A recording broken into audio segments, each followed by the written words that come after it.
आज जो आप लोग के लिए टॉपिक है जीएस पेपर 1। यूपीएससी के जीएस पेपर 1 में प्रागैतिहासिक संस्कृतियां क्या आज टॉपिक है। प्रागैतिहासिक संस्कृति में आपका यह आज दूसरा वीडियो होगा। इससे पहले पार्ट 1 में आपको प्रागैतिहासिक संस्कृति के बेसिक परिचय बता दिया गया है। आज बेसिक परिचय के बाद आप लोग से मैं जो आज इस टॉपिक पे बात करेंगे वह पॉइंट टू द पॉइंट में आज बातचीत होगी। इस बातचीत से पहले आप जो भी न्यू व्यूअर है जो अभी तक इस चैनल को सब्सक्राइब नहीं किए हैं, प्लीज इस चैनल को सब्सक्राइब कर ले। साथ ही साथ जो भी न्यू व्यूअर सब्सक्राइबर है वह इस चैनल को ज़्यादा से ज़्यादा शेयर करें। इससे क्या होगा कि सभी कमीशन की विद्यार्थी हैं, जो सभी कमीशन के विद्यार्थी जो तैयारी कर रहे हैं उन सभी को फायदा होगा। साथ ही साथ अपनी तैयारी में यह सौरभ क्लासेस चैनल आपको सहयोग करेगी। तो इसके लिए आप इस चैनल को सब्सक्राइब, लाइक, शेयर जरूर करें और यहाँ से आपको प्रत्येक टॉपिक का समय से वीडियो अपलोड किया जा रहा है। आप इस वीडियो में बने रहेंगे और एक एक पॉइंट को नोट करते चलेंगे। तो जो भी अभी तक इससे पहले जो ऐतिहासिक स्रोत के बारे में बताया गया है, जिसमें पार्ट 6 वीडियो बना है, तो अभी आप जो ना देखे हैं वह सबसे पहले उसको देख लेंगे ताकि उनकी भी कंसेप्ट क्लियर रहेगी। हम लोग जब कमीशन की तैयारी कर रहे हैं तो हम लोग की कमीशन की तैयारी में स्थिरता पूर्वक और ध्यान पूर्वक, यानी पढ़ाई जो है स्थिरता पूर्वक और ध्यान पूर्वक, पढ़ाई पे हम लोग की ध्यान हमेशा केंद्रित होना चाहिए। इधर उधर की बातों में नहीं रहना है। ज़्यादा से ज़्यादा समय हम लोग की सेल्फ स्टडी पे होना चाहिए। तो आज की जो टॉपिक शुरू कर रहे हैं, यह टॉपिक आपके जीएस पेपर 1 में और प्रारंभिक परीक्षा और जीएस पेपर 1 मुख्य परीक्षा दोनों के लिए बहुत ही महत्वपूर्ण है। तो हम लोग देखेंगे, इसको समझेंगे और नोट भी करते चलेंगे। तो आज जो शुरू कर रहे हैं यह आपका टॉपिक है प्रागैतिहासिक संस्कृतियाँ। प्रागैतिहासिक संस्कृतियाँ के बारे में हम इससे पिछले पार्ट 1 वीडियो अपलोड किए हैं, तो इनका परिचय क्लास यानी इंट्रोडक्शन क्लास की वीडियो अपलोड कर दिया गया। आज टॉपिक जो प्रागैतिहासिक संस्कृति में जो हमें टॉपिक पढ़ना है, एक एक टॉपिक को हम लोग देखेंगे। ठीक है, तो एक एक टॉपिक को देखने के लिए यहाँ पर ध्यान दीजिएगा। यहाँ आज हम शुरू कर रहे हैं आपका जो टॉपिक है पाषाण काल। क्या शुरू कर रहे हैं? पाषाण काल। तो पाषाण काल जो है प्रागैतिहासिक संस्कृतियां में पढ़ना, वह पाषाण काल को 3 भागों में बांटा गया। कितने भागों में बांटा गया है? 3 भागों में बांटा गया है। पूरा पाषाण काल, उसके बाद मध्य पाषाण काल और नव पाषाण काल। पूरा पाषाण काल, मध्य पाषाण काल और नव पाषाण काल, यह तीनों का एक समय भी निर्धारित किया गया है कि तीनों जो है, पूरा पाषाण काल का समय काल क्या है, मध्य पाषाण काल का समय काल क्या है और नव पाषाण का समय काल क्या है। तो ये तीनों को हम लोग अच्छे से समझेंगे, देखेंगे, नोट करते चलेंगे। और अगर आपको वीडियो देखने में अगर किसी तरह की परेशानी हो रही होगी तो आप वीडियो को क्या करेंगे, क्वालिटी को बढ़ा लेंगे। यहाँ से आपकी फायदा होगा कि जो बोर्ड पे लिखा हुआ है वो आपको क्लियर दिखाई देगा। तो एक एक पॉइंट को समझने का प्रयास करेंगे। तो ध्यान दीजिए, यहाँ जो आपका पूरा पाषाण काल है, पूरा पाषाण काल का जो समय दिया है वह 10 लाख से 10,000 ईसा पूर्व दे दिया गया। 10 लाख से 10,000 ईसा पूर्व। उसके बाद है आपका मध्य पाषाण काल। मध्य पाषाण का समय काल दिया 10,000 से 7,000 ईसा पूर्व। 10,000 से 7,000 ईसा पूर्व मध्य पाषाण काल का। पूरा पाषाण काल का 10 लाख से 10,000। उसके बाद है नव पाषाण काल 7,000 के बाद। तो 7,000 के बाद वाला जो काल है वह है नव पाषाण कहलाते हैं। 10,000 से 7,000 तक के आपका मध्य पाषाण काल कहलाते हैं, और 10 लाख से 10,000 वाले समय आपका पूरा पाषाण काल कहलाते हैं। अब यह तीनों को हम एक एक करके समझेंगे और पॉइंट में लिखते चलेंगे। तो ध्यान दीजिए, यहाँ जो पूरा पाषाण काल है, तो पूरा पाषाण काल को भी 3 भागों में बांटा गया है। यह आपका अभी भारतीय इतिहास यानी भारतीय इतिहास में आपका प्राचीन इतिहास चल रहा है।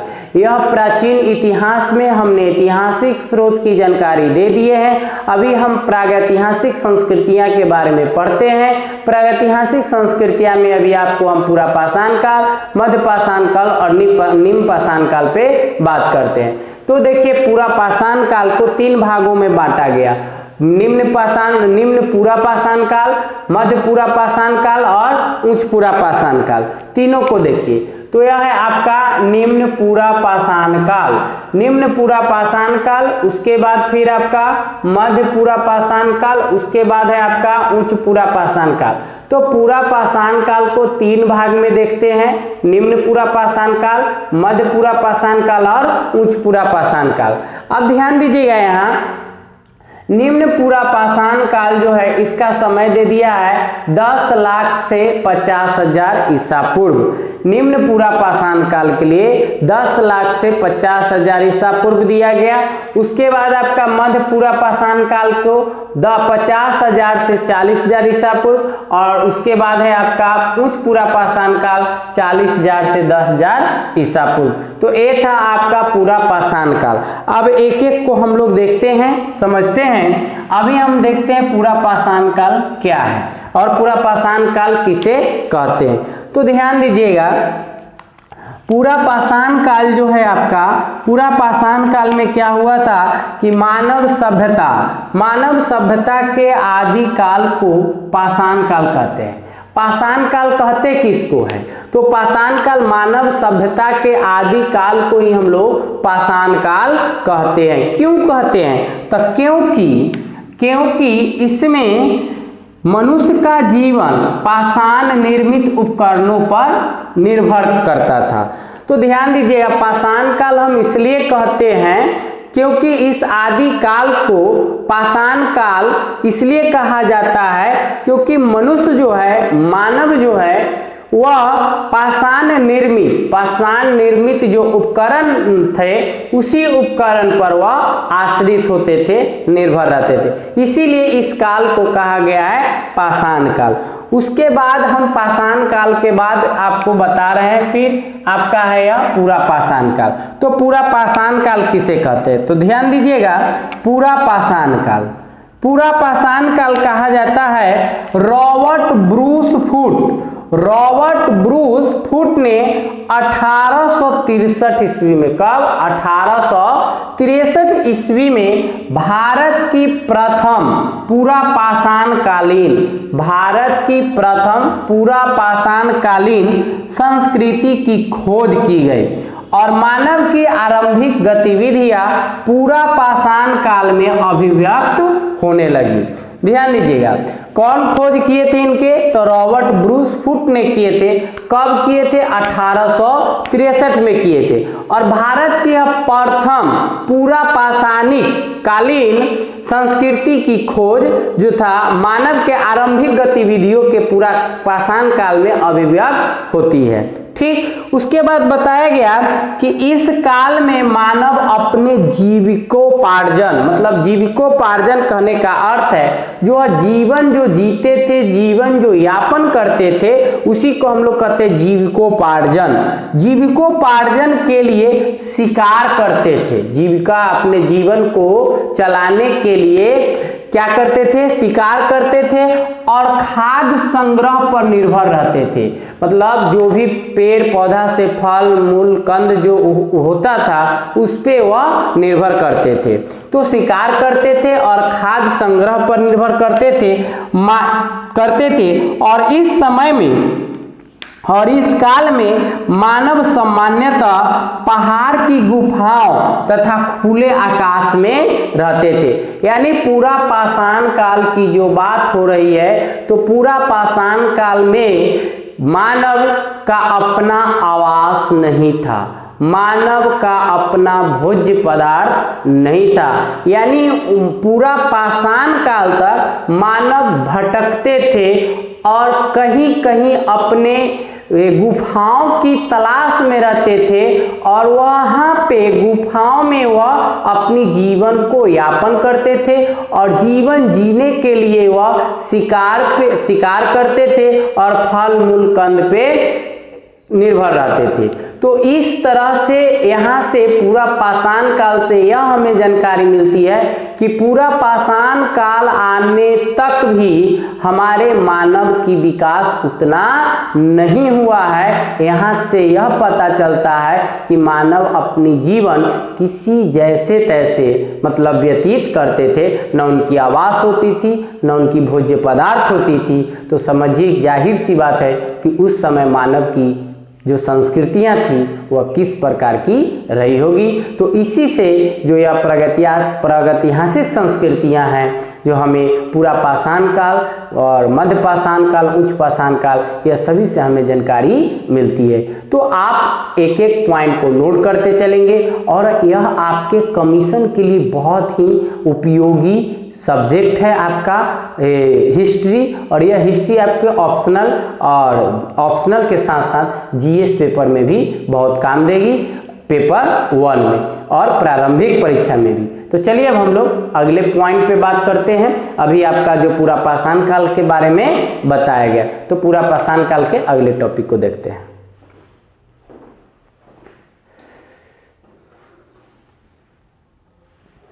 तो ध्यान दीजिए, अभी जो आपको यह टॉपिक बता रहे हैं यही टॉपिक आपके एग्जामिनेशन हॉल में आपको यह सब क्वेश्चंस इसी से रिलेटेड पूछे जाते हैं। मौखिक रूप में भी आपको जब ऑप्शनल रखते हैं या अगर आप इतिहास सब्जेक्ट आपका ऑप्शनल है तो जब आप इंटरव्यू के लिए भी जाइएगा तो ये सब भी सवाल जवाब आपसे किया जाएगा। तो आप सभी chapter wise, topic wise concept clear करके पढ़ाई करेंगे ताकि आपकी तैयारी में किसी तरह की कोई त्रुटि न रह जाए। और इसके लिए आप हमेशा इसी मुद्दे पर हमेशा ध्यान देंगे कि हमारी जो आगे जो हम लोग लक्ष्य निर्धारित अपना जो किए हैं कमीशन, तो कमीशन की तैयारी के लिए हमें किसी तरह की कोई त्रुटि नहीं रहना चाहिए। और वह त्रुटि रहेगा तो तरह तरह से उस त्रुटि को भी दूर किया जा सकता है। उस त्रुटि का भी बहुत सारे उपाय है, केवल आपकी जो विचार है वह सकारात्मक होना चाहिए यूपीएससी के लिए, तभी जाकर आप एक दिन सक्सेस हो पाइएगा। ठीक है, तो इसी तरह से आप जो इस चैनल में बने हैं और इस चैनल को सब्सक्राइब किए हैं, जो भी न्यू व्यूअर, सभी सब्सक्राइबर लोग को, सभी व्यूअर लोग को बहुत बहुत धन्यवाद जो आप इस चैनल के माध्यम से आप अपने ज्ञान को प्राप्त करते हैं। चलिए तो ध्यान दीजिए, यहाँ से आपकी परेशानी दूर किया जाएगा, घबराना नहीं है। तो अभी जो टॉपिक चल रहा है आपका प्रागैतिहासिक संस्कृति में, जिसमें पूरा पाषाण काल में के बारे में अभी आपको बताया गया। पूरा पाषाण काल में जो बताया गया बात, उसको अगले लाइन को देखिए। तकनीकी विकास यानी टेक्नोलॉजी की विकास। तो तकनीकी विकास तथा जलवायु में होने वाले परिवर्तनों के आधार पर, तकनीकी विकास और जलवायु में होने वाले परिवर्तनों के आधार पर पूरा पाषाण काल को निम्न पूरा पाषाण काल, मध्य पूरा पाषाण काल, उच्च पूरा पाषाण काल में विभाजित किया गया। यह जो निम्न पूरा पाषाण काल और उच्च पूरा पाषाण काल और मध्य पूरा पाषाण काल को जो विभाजित किया गया था वह किसके लिए? तो तकनीकी विकास और जलवायु में होने वाले परिवर्तन के आधार पर यह निम्न पूरा पाषाण काल और मध्य पूरा पाषाण काल और उच्च पूरा पाषाण काल में विभाजित किया गया। आगे ध्यान दीजिएगा, पूरा पाषाण काल पूरा स्थलों से प्राप्त पत्थर के औजारों के महत्व को बताता है। कौन? पूरा पाषाण काल के पूरा स्थल से हमें पत्थरों के औजारों के बारे में जानकारी मिलती है और मानव द्वारा बनाए जाने वाले प्रथम औजार जो पत्थर के था वह कौन था? कुल्हाड़ी। कौन था? कुल्हाड़ी। बनाए जाने वाला प्रथम औजार कुल्हाड़ी था। तो सबसे पहले मानव जो थे किस औजार को आविष्कार किए थे, मतलब बनाए थे? तो कुल्हाड़ी के किए थे। तो कुल्हाड़ी जो था किस पूरा पाषाण काल? पूरा पाषाण काल में हमें जानकारी मिलती है कुल्हाड़ी औजार के बारे में। तो इस तरह से आपका था यह पूरा पाषाण काल की टॉपिक। अब हम लोग देखते हैं पूरा पाषाण काल के बाद देखते हैं अगला टॉपिक आपका मध्य पूरा पाषाण काल। क्या है आपका? निम्न पूरा पाषाण काल। अब यहाँ पे बात करते हैं निम्न पूरा पाषाण काल के। पूरा पाषाण काल की टॉपिक को समझ लिए हैं। अब हम देखिए जो पूरा पाषाण काल के टॉपिक को 3 भाग में बांटा गया, निम्न पूरा पाषाण काल, मध्य पूरा पाषाण काल और उच्च पूरा पाषाण काल। तो ये तीनों काल में जो बांटा गया तकनीकी और विकास के दृष्टिकोण से और जलवायु परिवर्तन के दृष्टिकोण से निम्न पूरा पाषाण काल, मध्य पूरा पाषाण काल और उच्च पूरा पाषाण काल को बांटा गया। तो अब हम लोग देखते हैं निम्न पूरा पाषाण काल। निम्न पूरा पाषाण काल, ध्यान दीजिए, इस काल का अधिकांश भाग ठंडी जलवायु से संबंध थी। इस काल का जो अधिकांश जो भाग था वह ठंडी जलवायु से संबंध था तथा क्रोड उपकरणों की प्रधानता थी। क्रोड उपकरणों की प्रधानता जिसमें हस्त कुठार, खंडक तथा विदारणी इस काल के मुख्य उपकरण थे। यह निम्न पूरा पाषाण काल में हस्त कुठार, खंडक, विदारणी जो था यह मुख्य उपकरण था निम्न पूरा पाषाण काल के। साथ ही साथ इसमें जो आपका था सोहन घाटी, बेलन घाटी, आदमगढ़, भीमबेटका, नेवासा आदि इस काल के महत्वपूर्ण स्थल थे। यह जो बेलन घाटी, सोहन घाटी, आदमगढ़, भीमबेटका, नेवासा यह सब जो थे यह पूरा स्थल जो थे निम्न पूरा पाषाण के महत्वपूर्ण स्थल थे। इस सभी स्थल के बारे में हम लोग आगे देखेंगे। आप अभी जितना बताया गया है उस चीज को आप नोट करते चलेंगे और चैनल को सब्सक्राइब और शेयर पे भी ध्यान देंगे। ज्यादा से ज्यादा आप शेयर और सब्सक्राइब पे हमें सहयोग करें और हमें आपको इस वीडियो के माध्यम से एक एक कंसेप्ट क्लियर कराया जाएगा और आपको समझाया जा रहा है, समझाया जाएगा। और आगे भी इस तरह की वीडियो जो जारी है आपके यूपीएससी जीएस पेपर 1 के लिए वो भी बिल्कुल निःशुल्क, इसकी कोई चार्ज नहीं है और आपको समय से आपकी तैयारी कंप्लीट करा दी जाएगी। तो चलिए अब अगले टॉपिक के इधर।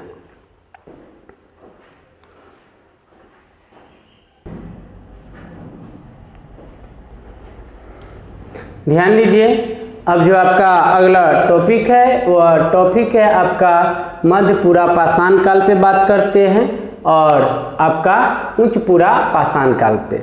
यह स्ट्रक्चर फॉर्मेट जो आपकी तैयारी किया गया इसी स्ट्रक्चर फॉर्मेट के अकॉर्डिंग यानी आपके सिलेबस के अकॉर्डिंग आपको पढ़ाया जा रहा है। आप सभी जो मेरा अनुभव है उसकी फायदा उठाएं और आपकी यह अनुभव हमें उम्मीद है कि आप लोग के कंसेप्ट क्लियर करने में बहुत ही सहयोगी होगी। तो चलिए अब जो देख रहे हैं हम लोग पूरा पाषाण काल के बारे। अभी हमने प्रागैतिहासिक संस्कृति के आपको इससे पहले पार्ट 1 वीडियो में परिचय क्लास कराया, उसके बाद आज की वीडियो पार्ट 2 में आपको पाषाण काल के बारे में बताया। पाषाण काल में पूरा पाषाण काल, मध्य पाषाण काल और नव पाषाण काल पे बात की। अभी नव पाषाण, उसके बाद आपको पूरा पाषाण काल पे बात की। पूरा पाषाण काल में आपको निम्न पूरा पाषाण काल, मध्य पूरा पाषाण काल और उच्च पूरा पाषाण काल पे बात की, जिसमें से अभी निम्न पूरा पाषाण काल पे हुई बात। अब मध्य पूरा पाषाण और उच्च पूरा पाषाण काल पे ध्यान दीजिए। तो ध्यान दीजिए, यह जो है आपका मध्य पूरा पाषाण काल। तो मध्य पूरा पाषाण काल जो है, इस काल में मानव की जीवन जो था अस्थिर था। अस्थिर मतलब भटकने वाले जीवन था, वह एक स्थिर नहीं था, उनका कोई निवास स्थान नहीं था जो वह निवास स्थान पे रहते होंगे, उनका कोई भोजन पदार्थ नहीं था, वह सब भटकने योग्य ही था। जैसा कि बोला गया कि अस्थिर था, अस्थिर मतलब स्थिर नहीं था। तो बताया गया कि इस काल में मानव जीवन अस्थिर था, लेकिन उपकरण पहले की अपेक्षा, उपकरण जो बनता था वो पहले की अपेक्षा सुंदर बनता था और छोटा बनता था, बनने लगे। इस काल में उद्योग मुख्यतः जो व्यवसाय जो होते थे वह आपके पत्थर की परपड़ी से बनी वस्तुओं का था, जिसके ही मतलब उसी पत्थर के औजारों के रूप में उद्योग किया जाता था। ठीक है, उसके बाद जो इसमें है बेधनी, छेदनी और खुरचनी इस काल के मुख्य औजार थे। बेधनी, छेदनी और खुरचनी जो थे इस मध्य पाषाण काल के मुख्य औजार थे। नेवासा इस काल की संस्कृति का प्रारूप स्थल था और डिडवाना, भीमबेटका, नर्मदा घाटी इत्यादि जो थे प्रमुख स्थल थे। और इसी मध्यपुरा पाषाण को फलक संस्कृति भी कहा जाता है। तो फलक संस्कृति आपके यह एग्जामिनेशन हॉल में क्वेश्चन पूछा हुआ है कि निम्नलिखित में से फलक संस्कृति किसे कहते हैं? निम्नपुरा पाषाण काल के, मध्यपुरा पाषाण काल के, उच्चपुरा पाषाण काल के। तो जो विद्यार्थी पढ़ा हुआ है वो कह देगा मध्यपुरा पाषाण काल के। जो विद्यार्थी नहीं पढ़े वो कहाँ से बता पाएंगे? नहीं बता पाएंगे क्या? तो इस तरह से हम लोग को समझना है कि फलक संस्कृति किसे कहा गया है, तो मध्यपुरा पाषाण काल। तो जो विद्यार्थी पढ़ी हन वही विद्यार्थी बताई हन, और जो विद्यार्थी न पढ़ी हन वो विद्यार्थी कहाँ से बताई हन। तो इसलिए हम लोग ज़्यादा से जो फोकस है वो पढ़ाई के इधर ही केंद्रित होना चाहिए। ठीक है, तो कहा गया कि फलक संस्कृति किसे कहा जाता है, तो मध्यपुरा पाषाण काल को कहा जाता है। अब है आपका उच्चपुरा पाषाण काल, इस पे ध्यान दीजिए। चलिए, उच्चपुरा पाषाण काल जो है आपका टॉपिक, यह उच्चपुरा पाषाण काल में, इस काल में जलवायु शुष्क हो गई, जलवायु जो था वह शुष्क हो गई। और इस काल का आधुनिक मानव अर्थात हेमोसेपियंस, आधुनिक जो कहने का अर्थ क्या है, हेमोसेपियंस का युग था। उच्च पूरा पाषाण काल का जो युग था, एक यह आधुनिक काल का समय था, यानी हेमोसेपियंस का युग था। इसमें बेलन घाटी, छोटा नागपुर, पठार, मध्य भारत, कुर्नूल, चित्तूर, गुजरात इत्यादि इस काल का जो था प्रमुख स्थल, यानी उच्चपुरा पाषाण काल का यह प्रमुख स्थल था। तो इस तरह से आपकी जो आज की वीडियो में यह टॉपिक हुआ, वह टॉपिक हुआ प्रागैतिहासिक संस्कृति में पाषाण काल में बताया गया पूरा पाषाण काल, और पूरा पाषाण काल में निम्नपुरा पाषाण काल, मध्यपुरा पाषाण काल और उच्चपुरा पाषाण काल पे अभी बातचीत किया गया। अब जो होगा आपका यह वीडियो पार्ट 2 होगा, और इसके बाद फिर पार्ट 3 में हम लोग बात करेंगे मध्यपुरा पाषाण काल पे और नव पाषाण काल पे। तो मध्य पाषाण काल पे और नव पाषाण काल पे यह आपका हुआ HW घर से सेल्फ स्टडी, इस पे कीजिएगा और ये दोनों पॉइंट के बारे में आप पढ़िएगा, और उसके बाद यहाँ जो वीडियो अपलोड किया जाएगा वहाँ से आपकी कॉन्सेप्ट भी क्लियर हो जाएगी। तो आज की वीडियो में जो बताया गया, आज तक इतना ही आज की क्लास में। फिर हम मिलते हैं अगले वीडियो में। धन्यवाद।